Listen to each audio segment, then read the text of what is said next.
Thus far, cyber has been basically a means by which to undermine confidence of institutions and governments. It has not been a means of destruction.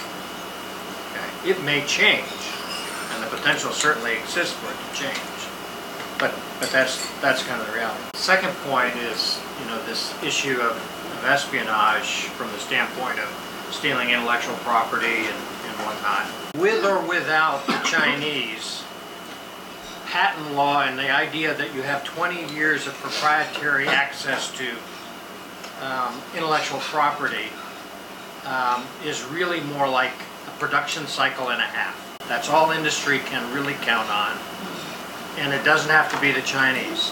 So, what is the right perspective here to take in this issue?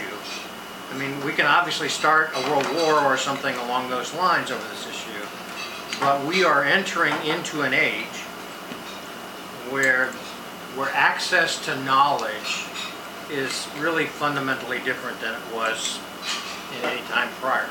Half of invention is, if I know it can be done, then it's a lot easier to invent it. In the R&D world, just knowing that somebody can build a jet engine is a huge step towards the investment side of what you're trying to do.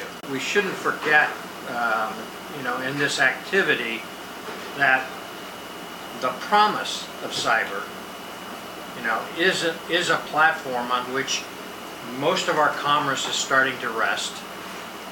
Almost every ility in business is starting to rest globally.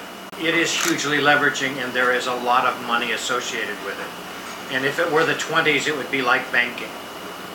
It is the place to rob. In addition to, the leverage is so substantially high that it's worth working there. The question becomes, how do you mitigate, how do you manage, how do you build over time a set of norms of how you're going to do this?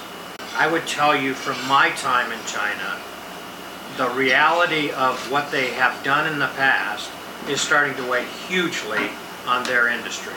Even if they could make it, people are not willing to buy it.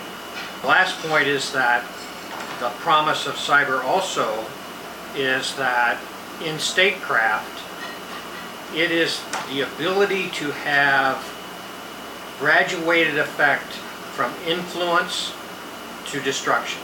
Remember that the tool set that a nation needs is a tool set that is broad enough to work all the way from influence to destruction. Most administrations will tell you, the Bush administration will tell you, that the reason we went to Iraq the first time was because we ran out of tools. Most of the time you invoke military action because the diplomatic tools have exhausted themselves. To the extent that cyber can offer us a more robust set of diplomatic tools and other nations, we should understand the potential of it as well as the downside.